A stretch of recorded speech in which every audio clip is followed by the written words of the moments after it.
Assalamualaikum warahmatullahi wabarakatuh. Hi everyone, welcome back to channelnya Baru Firdaus di segmen belajar bisnis FBS SPM. Salam pengusaha muda, semangat bro.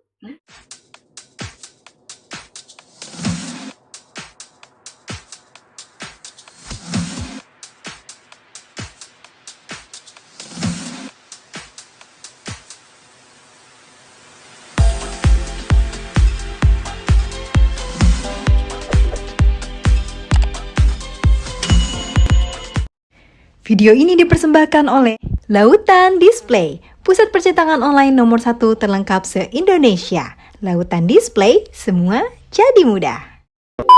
Konten kali ini tentunya balik lagi bersama Opi di sini. Kalau kemarin kita udah ngebahas tentang gimana sih cara kita itu mulai mengiklankan di FBS, sekarang nggak afdol rasanya kalau kita nggak belajar terlebih dahulu tools-toolsnya, istilah-istilah dalam FBS sendiri. Karena kan banyak istilah asing yang bahkan kalau misalnya kita translate bahasa Inggris pun kita masih bingung ini teh maksudnya apa gitu. Nah, agar tidak terjadi hal demikian dan iklan kamu juga teroptimasi dengan baik, maka kamu perlu banget tahu istilah-istilahnya terlebih dahulu. Oke. Di sini aku sudah menulis beberapa hal yang menurut aku ini penting banget. Ada 30 istilah. Jadi kita akan bahas satu-satu ya guys. Yang pertama itu namanya Facebook Ads Manager. Apa sih Facebook Ads Manager ini dan apa bedanya dengan Facebook biasa gitu.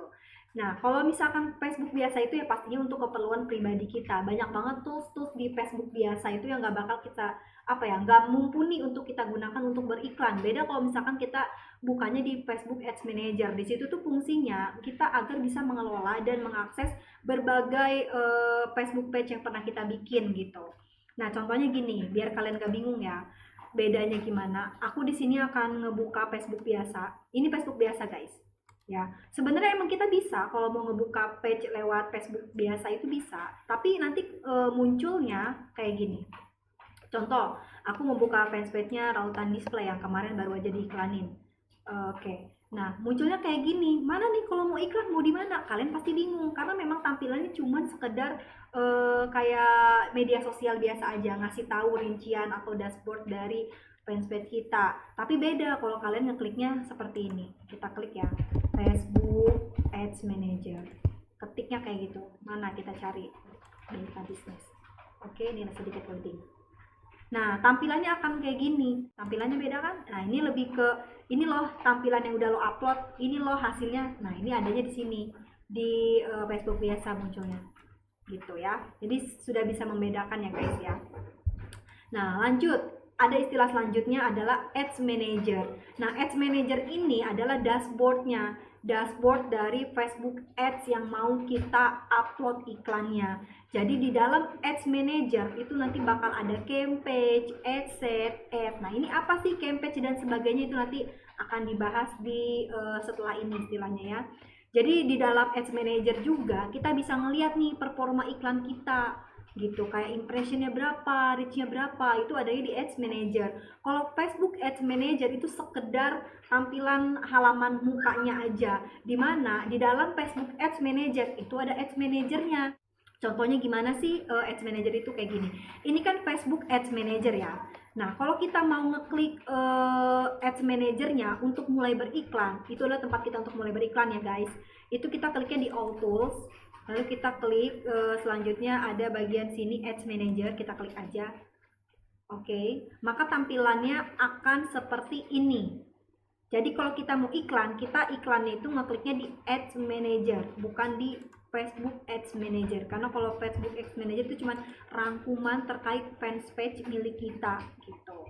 Nah, di sini ya guys. Jadi kalau mau iklan gitu. Selanjutnya apalagi sih? Nah, lanjutnya ada campaign. Campaign itu semacam grup ya guys. Nah, di sini nih campaign nih. Nah, campaign. Jadi di dalam Ads Manager itu ada campaign. Nah, campaign ini adalah tujuannya untuk kita ngisi kira-kira iklan kita ini tujuannya apa? Traffic kah, engagement kah, conversion kah, itu adanya di campaign. Nah, nanti itu ada istilahnya lagi yang bakal aku bahas ya guys.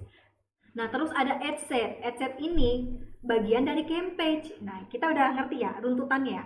Facebook Ads Manager, di dalamnya ada Ads Manager. Di dalam Ads Manager ada campaign. Di dalam campaign ada adset dan juga ada ad. Nah, adset ini tujuannya untuk kita target audiensnya. Misalkan umurnya sekian, jenis kelaminnya kayak gini, orang Indonesia, bahasanya pakai bahasa Indonesia. Nah, itu ada semua di bagian ads ya, untuk target-target dari iklan kita. Beda lagi kalau di ads ini lebih ke konten kita, tempat kita ngupload video iklannya, tempat kita ngasih captionnya, itu ada di bagian ads, tempat kita naruh pixelnya, itu ada di ads ya guys. Nah, udah sampai sini aku akan memberikan perumpamaan yang agar lebih mudah kalian pahami. Jadi guys, Facebook Ads Manager itu adalah sekolah. Sekolah ya, kita bayangin. Oke, betul, ini sekolah. Nah, di dalam sekolah pasti ada ruang guru dong. Karena di dalam ruang guru atau di ruang TU itu tempat ngelola siswa-siswinya kan. Nah, itu dinamakan dengan Ads Manager. Jadi Facebook Ads Manager itu sekolahnya, Ads Manager itu ruang gurunya. Nah, kelasnya apa sih? Kayak kelas 1, kelas 2, kelas 3 itu kita umpamain dengan campaign. Ya kan, pasti di dalam sekolah itu ada ini dong, ada apa, ibaratnya ada kelas 1, kelas 2, kelas 3-nya. Nah, itu diibaratkan dengan campaign. Sedangkan kalau misalkan kayak kelas 1 itu kan pasti ada kelas A, kelas B, kelas C ya kan. Nah, itu kita masukin atau umpamain ke dalam ad set dan ad gitu. Lalu winning campaign itu adalah ketika iklan yang kita upload di Facebook Ads itu berhasil dalam artian banyak banget yang nonton dan juga ada ibaratnya pembelian, purchase-nya di situ. Itu masuknya ke winning campaign. Oh, berarti dengan audiens yang begini, target audiens yang begini, banyak nih yang beli. Oh, berarti ini nih yang bakal aku pakai lagi target audiens ini untuk di iklan-iklan selanjutnya. Berarti cocok nih sama iklan aku. Itu dinamakan dengan winning campaign. Nah, selanjutnya ada CPM, cost per million, atau biaya per 1000 tayangan. Apa sih maksudnya? Maksudnya adalah kira-kira berapa sih biaya yang kita keluarkan, uang yang kita keluarkan untuk iklan kita ketika udah mencapai 1000 tayangan gitu, guys. Nah, contohnya deh aku kasih lihat ke kalian, bentar. Kalau kalian mau lihat CPM segala macam itu bisa lihat di kolom dan kalian bisa pilih misalkan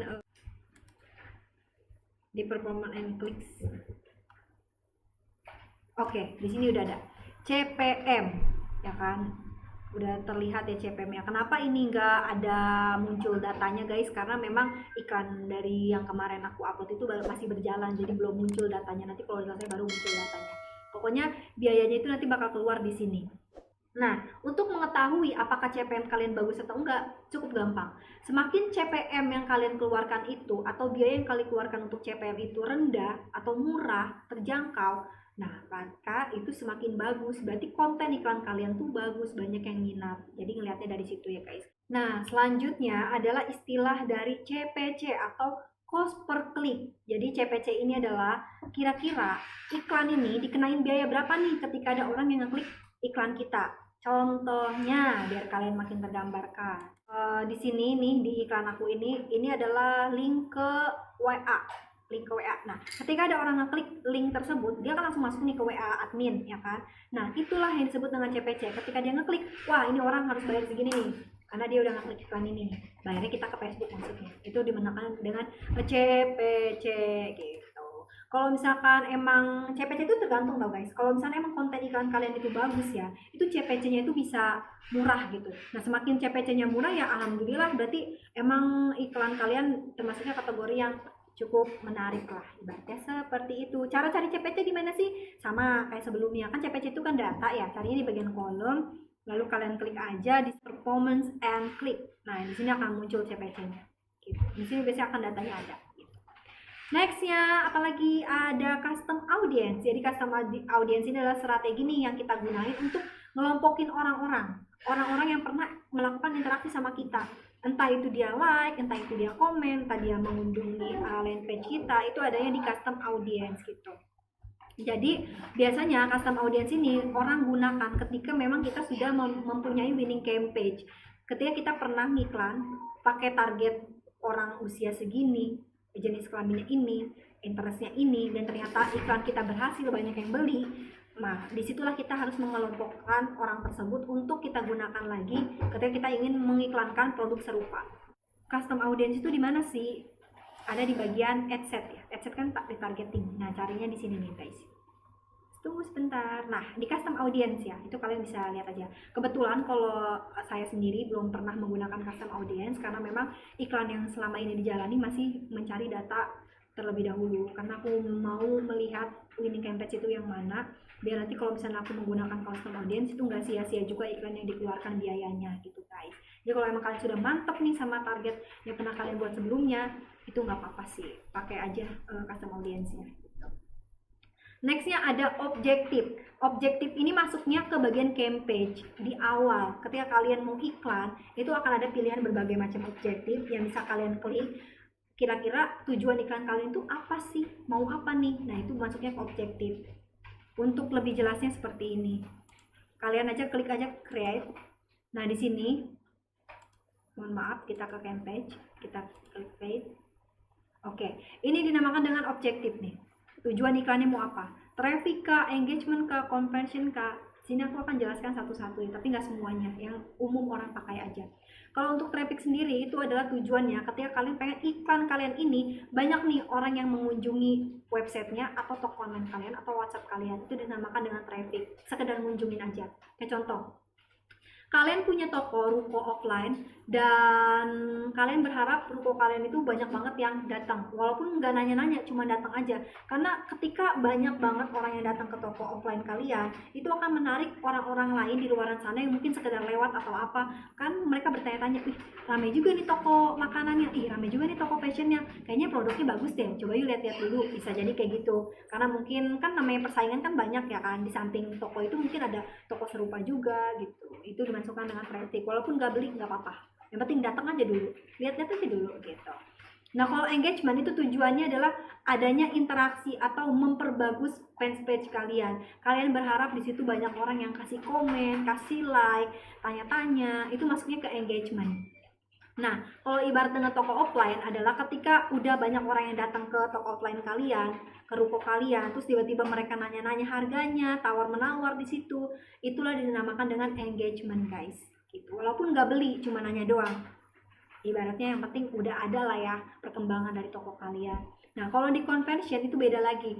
Aduh, gue udah nggak mau nih, ini orang udah sekedar lihat-lihat nih, ini orang udah sekedar nanya-nanya nih, berarti dia harus beli. Itu masuknya ke conversion. Makanya ketika kamu mau menggunakan conversion, usahakan kalian itu punya data dulu, data traffic dan juga data engagement, biar nggak sia-sia iklan yang kalian keluarkan gitu. Nah, nanti ketika kalian sudah memilih antara tiga ini atau antara yang banyaknya ini, Facebook itu akan mengikuti kemauan kalian. Oh, ternyata si Oping iklan ini nih tujuannya cuman buat orang banyak yang komen. Oh ya udah deh, nih gua share-sharein aja ke orang-orang yang suka komen. Nah, itu masuknya berarti engagement gitu. Oke, nextnya. Ini mau aku bahas sih sebelumnya. Inilah yang bikin kita untung ya. Kalau kita mikir, wah iklan Facebook tuh berarti bisa dong pakai boost. Oh, salah. Kalau pakai boost berarti kalian nggak akan target produk kalian. Produk kalian itu apa ya, audiens itu bener-bener general banget, random banget, nggak tertargeting. Tapi kalau kalian bener-bener pakainya FB Ads, itu bakal tertargeting, dan itu menurutku lebih menguntungkan ya guys. Nextnya ada reach. Reach itu adalah seberapa luas sih iklan kita ini disebarluaskan oleh Facebook. Contohnya kalau kalian mau lihat reach itu di sini, di data ini gitu. Nextnya ada impression. Seberapa banyak jumlah tayangan iklan kalian ya dilihat oleh audiens tanpa iklan tersebut tuh diklik sama Facebooknya. Contoh. Misal ini Opi lagi lihat-lihat Facebook. Tiba-tiba lagi scrolling, muncul nih iklan dari Lautan Display. Tapi saya nggak ngeklik, cuma ngeliat doang. Nah, itu dinamakan dengan impression. Nextnya ya, ada engagement. Tadi engagement udah jelasin. Audience itu adalah pengguna Facebook nih yang jadi target sasaran kita. Contohnya, aku ngiklanin produk cetak banner.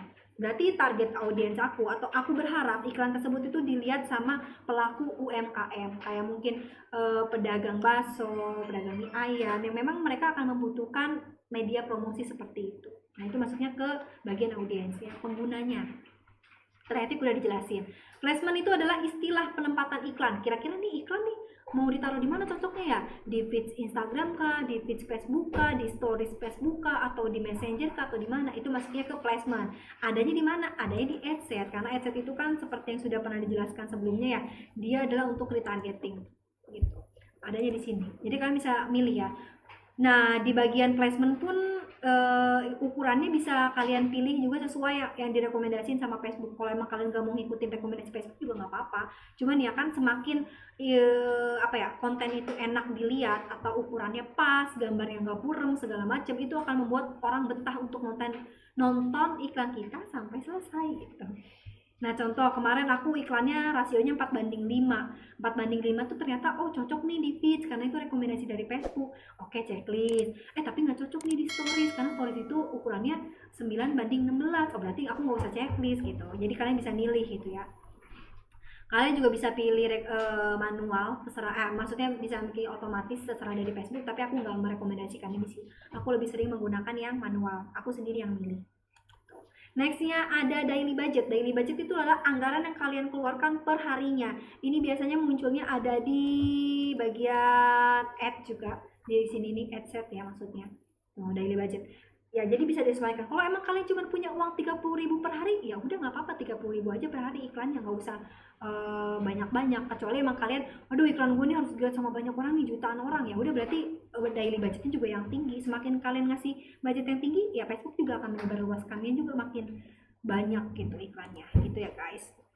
Terus ada view konten. Tapi tar dulu, aku mau ngasih salah satu ini ya sih, ada terkecuali budget kalian dikit, tapi kalian berharap iklan tersebut akan di-share sama Facebook itu luas banget. Itu bisa. Kalau misalnya memang konten kalian bagus, itu pasti bakalan menyeluruh gitu share-nya. Lalu ada view konten. View konten itu adalah hasil data dari penggunaan Facebook nih, yang ngunjungin page kita, halaman produk kita, masuk ke WA kita, itu adanya di view konten. Ya kalian bisa lihat sendiri kalau view konten itu di bagian sini nih. Kalian nanti cari aja di kolom ya, view konten. Kalian akan lihat datanya. Jadi itu lebih ke data sih guys. Nextnya ada add to cart. Add to cart itu adalah data audiens yang udah masukin produk yang mereka lihat di iklan ke dalam keranjang mereka. Jadi nggak sekedar ngeklik tapi udah masukin keranjang. Tapi kalau emang kalian mau melihat add to cart, di aku tuh nggak bisa guys, karena aku tujuan objektif atau tujuan iklannya dari awal buat traffic sama engagement, sekedar data aja. Tapi kalau emang kalian tujuan dari awalnya convention, itu akan kelihatan di sini add to cart itu ada berapa orang. Nah, tujuannya apa sih? Kalian harus tahu add to cart. Tujuannya itu biar nanti nih ya, ketika kalian udah dapat data orang-orang itu, kalian bisa follow up kembali kayak gitu, kayak nanya, halo kak, barang atau produk yang kakak masukin kalian itu masih available ya, masih ready ya, apakah ada kendala dalam pemesanan gitu, biar nanti diingetin lagi, oh ternyata dulu gue pernah masukin ke keranjang nih tapi gue lupa ngecek out. Siapa tahu ada orang yang kayak gitu kan. Alhasil ketika kalian ingetin lagi mereka check out gitu, maksudnya dari add to cart tujuannya ya. Terus ada add to wishlist. Kalau add to wishlist itu data pelanggan yang memang dia sudah nanya-nanya di Facebook, nanya-nanya di WA, ya bisa Facebook, bisa WA, bisa chat di marketplace, bisa kayak gitu pokoknya. Tapi dia belum masukin keranjang, cuma nanya-nanya doang. Nah, data-data seperti ini juga kan lumayan banget tuh buat dijadiin database kalian untuk kalian nanti follow up lagi. Tapi ini bisa lihatnya di objektif convention ya, bukan traffic sama engagement. Lalu ada forecast. Ini adalah daftar data yang memang pelanggan tersebut itu beli, nggak cuma lihat, nggak cuma masukin ke keranjang, tapi memang udah beli data-datanya. Nah, ini bisa dilihat juga kalau kalian mengaktifkan objektifnya itu adalah convention gitu. Nah, fungsinya apa sih? Kan kalau udah beli ya udah, alhamdulillah selesai dong iklannya. Nggak gitu dong. Ini bermanfaat banget nih buat kalian nanti ke depannya kalau misalkan ternyata kalian punya produk-produk lainnya lagi yang masih berhubungan, itu kalian bisa ngechat orang tersebut lewat data yang emang udah melakukan pembelian, kayak halo kak, kita lagi ada promo nih untuk produk yang kemarin kakak beli, atau kita ada promo untuk produk-produk baru lagi, siapa tahu kakak minat atau segala macamnya. Nah, itu bisa menghasilkan pundi rupiah lagi guys gitu. Nextnya ada view content. View content itu adalah data hasil ketika orang-orang ngelihat video iklan kalian. Video konten itu juga adanya di bagian sini, kalian cari aja di bagian video engagement, itu akan ada nih video konten. Ada yang video kontennya sampai play at 100%, berarti kalau 100% ini nonton sampai selesai nih. Tapi kalau at 50% berarti dia nonton video kita setengah doang, video iklannya gitu. Lalu ada fan page. Fan page ini adalah hal yang penting banget gitu. Karena gini guys, maksud aku, ini ada syarat ya kalau kalian mau buat iklan. Selain punya kontennya, punya dulu lah fanpage-nya. Nggak, kalau punya kontennya percuma kalau nggak punya fanpage-nya gitu. Tujuannya apa sih? Tujuannya ini untuk memisahkan, biar lebih profesional aja. Kayak contohnya WA bisnis dan WA biasa. Ya kan ada kan ya, beda ya. Bisnis beda, biasa beda gitu. Nah, sama Facebook juga, ada Facebook bisnis, ada Facebook biasa. Nah, fanpage ini masuknya ke Facebook bisnis gitu. Nih, ini Facebook biasa nih. Kalau aku buka beranda ya, ini Facebook biasa. Lah, aku mau masuk ke bisnisku lah. Langsung aja kalian klik page dan pilih bisnis yang mana yang mau kalian masukin ininya, kontennya. Aku lautan display misalkan, karena ini alat display. Nah, ini dinamakan dengan Facebook bisnis kalian, tempat kalian jualan gitu, di situ ya guys. Kalau ke Facebook biasanya tinggal ke beranda aja, itu Facebook pribadi kita gitu. Lanjutnya ada budget. Budget itu adalah anggaran berapa nih yang kita butuhkan untuk membayar ke Facebook terkait iklan kita yang sudah ditayangkan oleh Facebook. Bedanya apa sama daily budget? Kalau daily budget itu kan budget per hari ya kan. Kalau misalkan budget yang kayak gini, yang barusan aku jelasin, itu budget keseluruhan. Jadi ketika iklan kalian itu udah diiklanin sama Facebook selama 3 hari misalkan, itu kan nanti Facebook akan menghitung nih total iklannya berapa. Itulah disebut dengan budgetnya. Landing page itu adalah halaman landasan iklan kita. Bisa berupa website, bisa berupa toko marketplace, bisa berupa WhatsApp. Yang ini loh. Ini aku landing page-nya ke website. Jadi ketika orang ngeklik ini, mereka masuk ke beranda website diriku. Gitu. Itu dinamakan dengan landing page. Jadi kita nyantumin website ataupun toko online ataupun WhatsApp kita di sini. Nah, selanjutnya ada istilah leads. Jadi leads ini adalah interaksi audiens yang emang dianggap berminat nih sama produk kita. Entah itu mereka pernah komen, entah itu mereka pernah like, atau pernah sekadar nanya-nanya produk kita di WhatsApp ataupun di komentar tersebut gitu. Jadi contohnya misalkan Opi nih ngeklik iklan, tapi pas Opi ngeklik itu dibawa ke WhatsApp. Nah, jadi Opi nanyanya di WhatsApp tuh sama si adminnya. Nah, itulah datanya guys. Jadi ketika aku ngeklik itu yang bakal diambil sama pihak admin tersebut buat nanti disimpan entah itu ke Excel-nya atau database-nya lah ya. Jadi kalau misalkan nanti suatu saat ada promo-promo dari toko tersebut, itu nanti bakalan disampaikan lagi kepada orang-orang yang emang sudah pernah terlihat interaksinya kepada produk kita gitu. Itu dinamakan dengan leads. Nah, next-nya itu ada interest. Jadi interest itu adalah ibaratnya seseorang nih yang dianggap memiliki ketertarikan terhadap produk kita. Tapi ketertarikannya itu bukan, oh ya ini orang kayaknya emang suka nih sama produk cetak banner, nggak kayak gitu. Tapi lebih ke kebutuhannya. Contohnya misalkan kita buka dulu Ads Manager-nya. Nah, kalau kalian mau ngeklik atau mau nge-setting interest itu adanya di bagian ad set ya, karena ad set kan tadi lebih ke target audience. Di bagian sini nih, oke. Tunggu, di bagian sini. Ini ada bagian interestnya. Kalian bisa tulis. Kayak misalkan aku alatnya adalah atau iklannya tentang cetak banner, maka interest yang mau aku tuju adalah orang-orang yang emang pertama suka belanja online. Kenapa? Karena ini kan produknya atau sarana promosinya di online kan. Terus kedua, orang-orang yang emang bergelut di bidang bisnis UMKM kecil ataupun menengah gitu ya, seperti aku pernah jelaskan sebelumnya, tukang bakso atau dia memang tukang campur segala macam yang pasti akan membutuhkan media promosi tersebut kayak gitu. Itu dinamakan dengan interestnya guys. Nextnya itu ada retargeting. Jadi retargeting ini adalah strategi dalam beriklan yang mana kita nargetin kembali nih atau ngulang orang-orang yang emang sebelumnya itu udah pernah berinteraksi dengan iklan yang kita jalanin. Kayak contohnya pengunjung website, terus orang yang pernah ngeklik atau nge-like postingan kita. Nah, itu berarti kan orang-orang yang emang ibaratnya dia punya interest sama produk kita ya. Itu bisa kita retargeting lagi di bagian ini, di bagian custom audience. Jadi hampir sama lah ya, tapi kita istilahnya retargeting. Jadi kalau misalnya kalian emang iklannya ini untuk bekerja di bawah perusahaan, kalau misalnya ada atasan kalian bilang, oh ya udah iklannya coba retargeting lagi aja sama audiens yang kemarin yang goals itu, ya udah berarti istilahnya berarti gue harus menggunakan harus menggunakan kategori audiens yang kemarin nih gitu. Jadi maksud dengan retargeting. Terus ada target market. Jadi target market ini adalah sasaran pasar utama dari iklan kita ya. Contohnya yang kayak tadi itu ya. Misalkan aku iklan tentang tadi alat-alat cetak. Targetnya usianya pengennya orang-orang baby boomers. Baby boomers kan berarti usia yang udah 30 tahun ke atas lah ya. Berarti nanti pas bagian sini nih, bagian usia kan ada nih, aku pilih usianya 30 tahun ke atas gitu. Itu dinamakan dengan target market guys.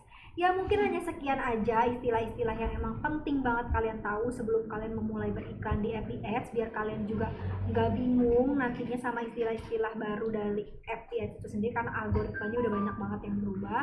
Dan emang kalau misalkan mau ada request tentang materi atau tentang sharing-sharing bisnis, entah itu di bidang marketplace ataupun di media sosial lainnya, atau sekedar sharing bisnis biasa, itu bisa kalian tulis aja di kolom komentar, nanti akan kita coba buatkan. Dan mohon maaf banget apabila dari beberapa hal yang aku sampaikan ini ada yang nggak kurang berkenan lah di hati kalian, dan ada yang salah-salah kata, itu tolong kalian luruskan aja di kolom komentar juga. Dan terima kasih juga udah menyaksikan konten kali ini. Kalau gitu jangan lupa subscribe ya, biar kita tuh makin semangat dalam mengembangkan channel ini. Opi pamit, see you in the next konten dari Baru Firdaus lainnya. Bye bye. SPM, salam pengusaha muda, semangat bro.